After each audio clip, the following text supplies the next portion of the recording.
Soe. Hello, fellow classmates. Oh, hi. I didn't see you there. Soe to class. So I'm sorry for that really cringy clip of unworthy videos. And so I'm here to start my project, and here it is. Once I was afraid, but then you Roman theater. Doop doop boop boop boop. There's gonna be like a theme song. It's gonna. Did you know Romans had theater like during the Latin, like the Caecilius days? Like that's Trojan horse, and there's a happy ending, of course. Like that's pretty late. Like I'm not gonna lie. That's cool. Yeah. Back in the Roman days, there were many different genres of theater, some including mimes, pantomimes, dramas, comedies, and even tragedies, just like there are today. So, mimes were productions that included much dancing, and unlike a lot of different theater productions, they did not use masks to cover their face, and mimes tended to be more realistic, and they could be about anything. Contrarily, pantomimes were ballet operas where masks were always worn.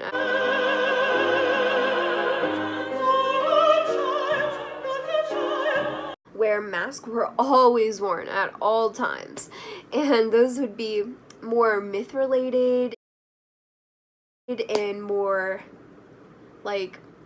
story based, and those were always very mystical with impressive costume designs and elaborate scenes and effects, and just the stage was amazing.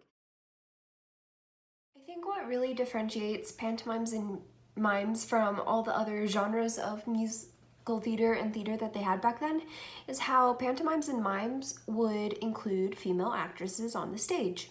Personally, I think it's because they needed the female vocal range for some of the operas and such. But yeah, so this was highly uncommon at the time because usually the female roles were played by actors or slaves or freedmen who would wear a mask.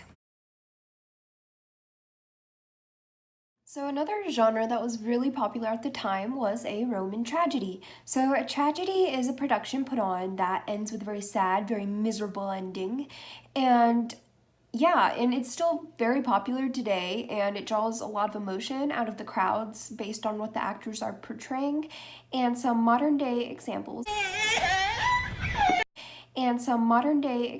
could include, I don't know, maybe a little story known as Romeo and Juliet. Oh, speak again, bright angel. Thanks, 9th grade language arts teachers. Maybe if you're into Broadway show tunes, Miss Saigon. As long as you can have your child. And just really anything that ends with a very sad ending. So another genre that was fairly popular at the time, and it's still really popular today, is a Roman drama. So Roman dramas were originally put on during festival and carnival days when religious ceremonies and events weren't taking place. So of course, Roman dramas were very heavily influenced by Greek dramas, and so Roman dramas actually began by Greek colonists who lived in southern Italy and Sicily. And so, yeah,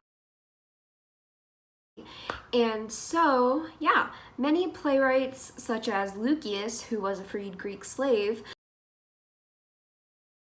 would take Roman dramas and translate them into Latin so that Romans could go and enjoy the same plays that Greeks could. Lastly, I would like to discuss a Roman comedy. So a Roman comedy, of course, derived from Greek comedies, and so comedies are still very popular today. And Ferris Bueller's online too. And so the atmosphere of a comedy is supposed to make you laugh. It's supposed to make you feel amused. It was a very natural environment, and so Some famous playwrights who came out from writing comedies were Plautus and Terence, and all that.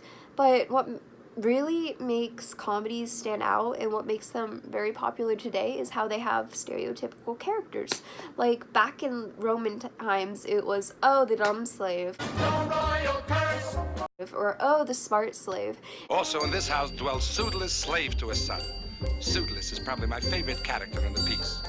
A role of enormous variety and nuance, and played by an actor of such versatility, such magnificent range, such, let me put it this way, I play the part.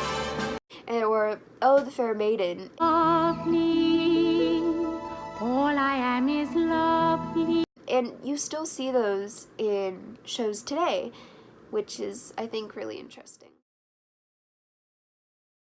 Even with theater increasing in popularity, still Romans looked at the singing, acting, dancing as being improper. So a lot of the jobs given and a lot of the performers would be in the lower statuses, such as a freedman or slave. But as time progressed, theater began to be more accepted because when Emperor Nero came into power, he took a very surprising interest in theater and the arts. Theater became one of the very main ways in Roman times for entertainment, and so much so that they built the first stone theater in Rome in 55 BC, and sometimes performances were even shown for a private room of guests for maybe a party, you know, like, hey, going to a sick party, gonna go watch a play, wow. I mean, I know what you're thinking. Theater. Don't they have costumes? Of course they have theater. Don't they have costumes? Of course they have costumes. Of course they have costumes. So for each of the genres, it was almost like they had their own set of costumes for each genre. So like in a pantomime, they would wear long tunics that were made to basically emphasize their bodies as they danced, so it would look cool and it would look better. And so then for, say, a comedy, it would be more chill, laid back environment, and they'd just have some classic Romanized wear, such as like a toga and all that jazz. And of course, they would wear their mask, and so they would have very large eye holes so that they won't take a very long leap off a very short stage, and so then they would have big elaborate hair and wigs and all that.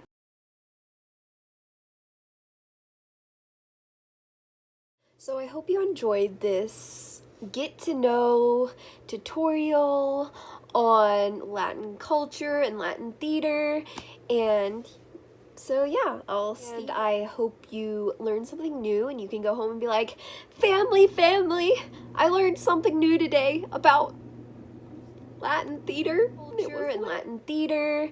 And so yeah, I'll see ya in life.